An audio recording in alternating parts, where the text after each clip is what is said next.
Assalamualaikum warahmatullahi wabarakatuh. Perkenalkan, nama saya Riko Wahyudianto dari kampus Universitas Islam Negeri Salatiga, program studi Ilmu Al-Quran dan Tafsir.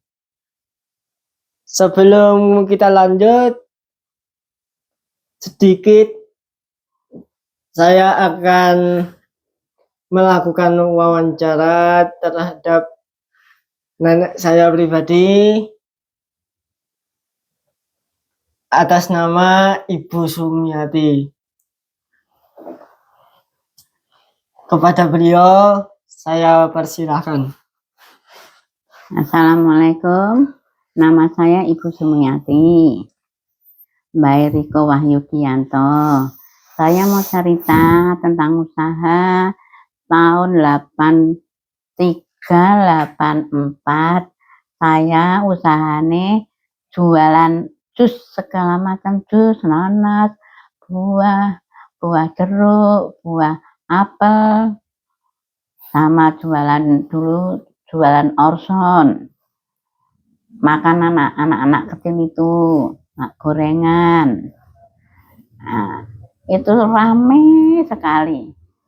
Hasilnya bisa mencukupi kebutuhan rumah tangga, dan saya bisa menyekolahkan anak saya sampai D1.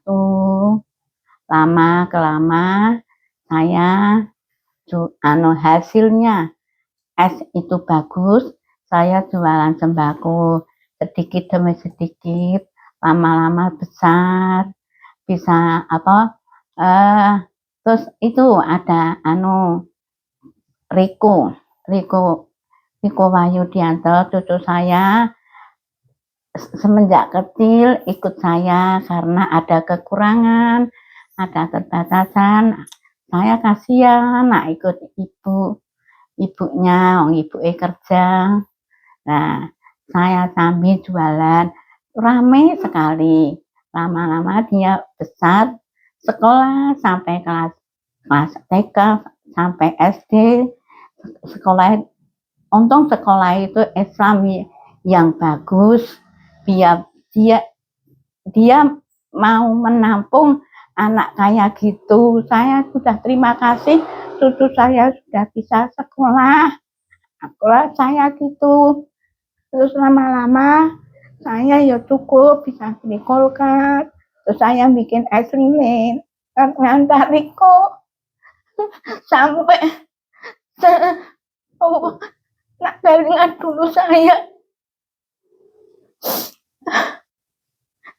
ya, aku langsung melihat cucu saya, guru-guru bisa mendorong, banyak yang kenal. Jadi ini guru-guru bisa mendorong Riko sekolah ya pinter, ndak pede, bagus. Saya ya semangat, tak sambil jualan es lilin, mentambah hasilnya. Di rumah ya udah bagus, aku ada kesibukan mengantar Riko sekolah, membawa es lilin, bawa jajanan, dan sampai segitunya aku punya cita-cita, semoga cucu saya bisa bersemangat sekolah, bisa berhasil apa yang diharapkan, cita-citakan. Saya ya mendoakan semoga Riko bisa jadi orang yang sukses, sukses apapun, dia bisa kemudahan apapun, akhirnya dia bisa sekolah sampai SMA. Saya terharu nak kalian dulu itu. Kendala saya yaitu kerutan saya adalah orang tua saya sakit sampai 2 tahun, tidak bisa ngapa-apa, ya itu kendala saya. Maka Riko sekolah cuma sampai SMA, dan gimana ya aku mau cerita. Semoga Riko bisa berguna buat cita-cita saya. Moga-moga Riko bisa berguna buat masyarakat. Dan saya cuma doa kayak gitu. Semoga dia dia sukses apapun yang diharapkan.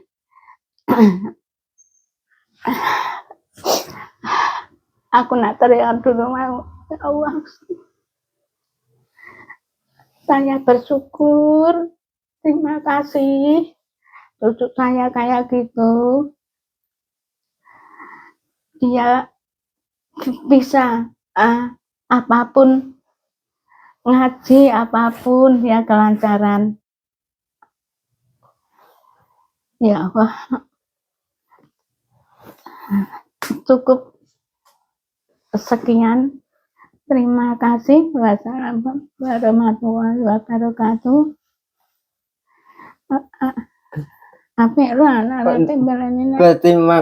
Saya berterima kasih mewakili simbah saya, terkhususnya kepada guru-guru yang telah mengajarkan Riko ilmu pengetahuan dari TK sampai sekarang. Berterima kasih dan sangat berterima kasih. Semoga apa yang beliau mengemban ilmu dan mengajarkan kepada saya pribadi, semoga bermanfaat dunia dan akhirat, serta menjadikan amal jariah atau amal ibadah kepada Bapak Ibu guru sekalian,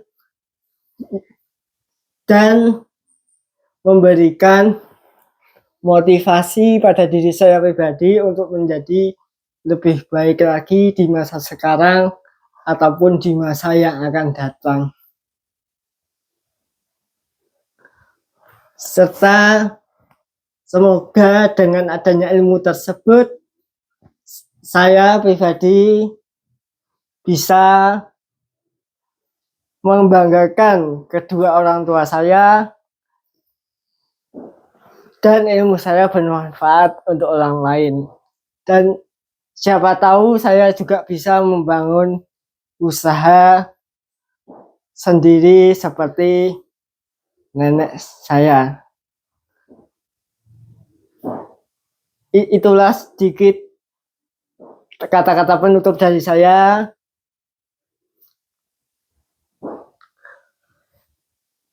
Oh ya, saya lupa dengan hal kata peribahasa orang bahwa kita apapun usaha yang kita lakukan harus diiringi dengan doa. Doa yang disampaikan, doa yang dipanjatkan dengan sepenuh hati, sukarela, serta ibadah sesuai dengan kepercayaan kita masing-masing. Karena dalam hal ini orang tua sekaligus nenek saya juga ibadah terus mendoakan saya sukses.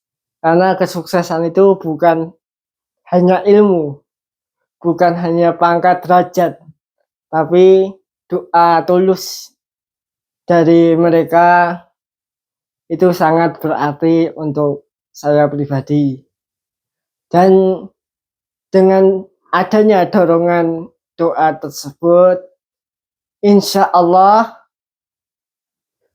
dengan ketulusan dan sukarela hati akan membawa dan membimbing saya sukses di masa yang akan datang.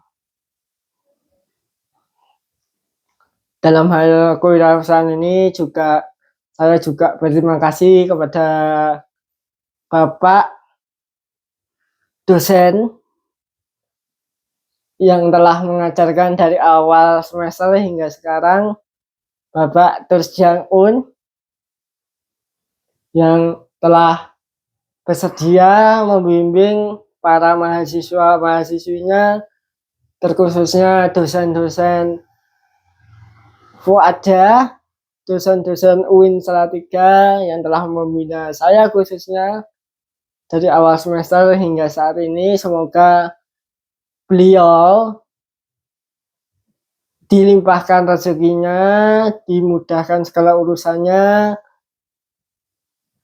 dalam membimbing mahasiswa-mahasiswa menuju generasi emas yang cemerlang. Seperti itu. Serta saya itu gini teman-teman, lebih walaupun bisa dikatakan saya memang memiliki keterbatasan, tapi tekad saya tidak pernah padam. Karena satu hal yang saya yakini bahwa semua itu harus dibersamai dengan proses. Baik kita sempurna atau memiliki keterbatasan fisik dan lain sebagainya. Karena menurut saya pribadi keterbatasan fisik itu bukanlah suatu halangan, tapi keterbatasan fisik menurut saya adalah suatu keberkahan atau bisa jadi sesuatu yang terbaik yang telah diberikan Allah Ta'ala. Karena kalau misal saya tidak diberikan keterbatasan, saya mungkin bisa jadi lupa akan adanya bersyukur atau mensyukuri nikmat dari Allah Ta'ala. Seperti itu. Walaupun saya memiliki keterbatasan fisik, orang tua saya khususnya anak saya juga sepenuh hati merawat saya, juga meluangkan waktu segala aktivitasnya untuk saya pribadi, serta membimbing dan mengarahkan menuju dalam hal kebaikan. Setelah saya juga berterima kasih juga kepada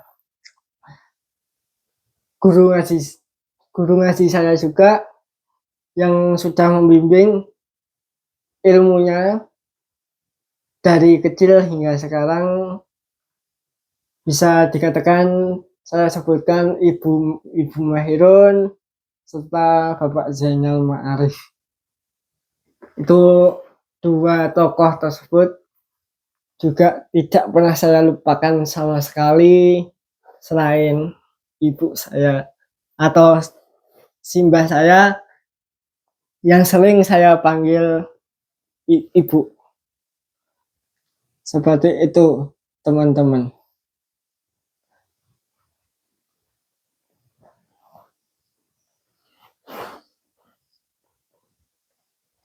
Cukup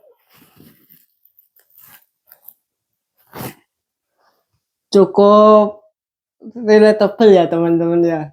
Berikan saran dan tanggapan kalian mengenai peristiwa yang sudah kalian lakukan sebagai bentuk sharing atau pemahaman.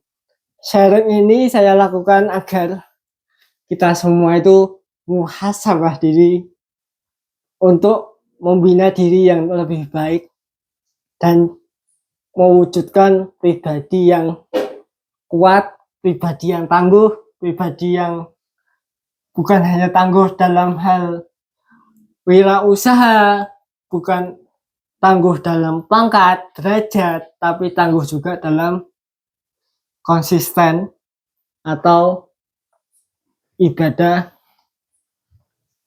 pada kehidupan kita untuk sekarang ini dan untuk masa depan. Jangan biarkan kekurangan atau ketidakpercayaan diri kita dalam hal usaha itu membuat rontok atau membuat roboh, tapi jadikan kegagalan itu sebagai pola pikir untuk maju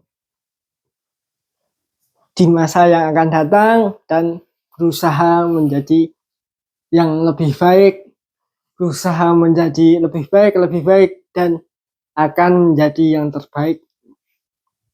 Seperti itu teman-teman. Banyak hal yang menurut saya pribadi juga itu dapat kita pelajari untuk memulai usaha, memulai karakter, sifat. Dari pelajaran tersebut bukan hanya dalam usaha aja ya, dalam sikap, tatanan, pola pikir dan lain-lain. Bukan dibutuhkan dengan pola pikir yang cemerlang, tapi kita harus pandai mengolah, memilih, dan memilah. Itu hal yang paling terpenting dalam kehidupan. Tanpa ketiga hal tersebut, kita belum bisa menjadi apa yang diharapkan oleh orang tua. Seperti itu. Khususnya saya pribadi juga sebagai mahasiswa bukan hanya cuma mengandalkan harta orang tua, tapi tetap mau berusaha untuk memikul beban, apalagi di dunia pendidikan. Semoga motivasi ini atau video ini nantinya yang akan saya share setelah ini bisa menumbuhkan atau membuat motivasi pada diri kalian, khususnya pada diri saya pribadi, agar wacana-wacana yang saya berikan bisa kalian resapi dan membuka pikiran kalian bahwa disabilitas itu bisa sukses, disabilitas itu mampu, bukan disabilitas untuk direndahkan, dicaci maki, dan diinjak harga dirinya. Karena disabilitas itu harga dirinya sama dengan orang-orang yang normal, dan inklusi itu tetap menjadi kebanggaan saya. Inklusi harga mati buat para kaum disabilitas. Untuk kaum disabilitas tetap semangat meraih ilmu apapun kondisinya, jangan patah semangat. Baik kalian menempuh dunia usaha, dunia pendidikan dan lain sebagainya, tetap semangat, motivasi diri kalian dengan keunggulan bukan keterbatasan. Jadikan keterbatasanmu itu sebagai kelebihanmu. Cukup sekian dari saya. Apabila ada tutur kata yang menyakitkan pada diri kalian dengan tutur kata saya, akhirul kalam, wassalamualaikum warahmatullahi wabarakatuh.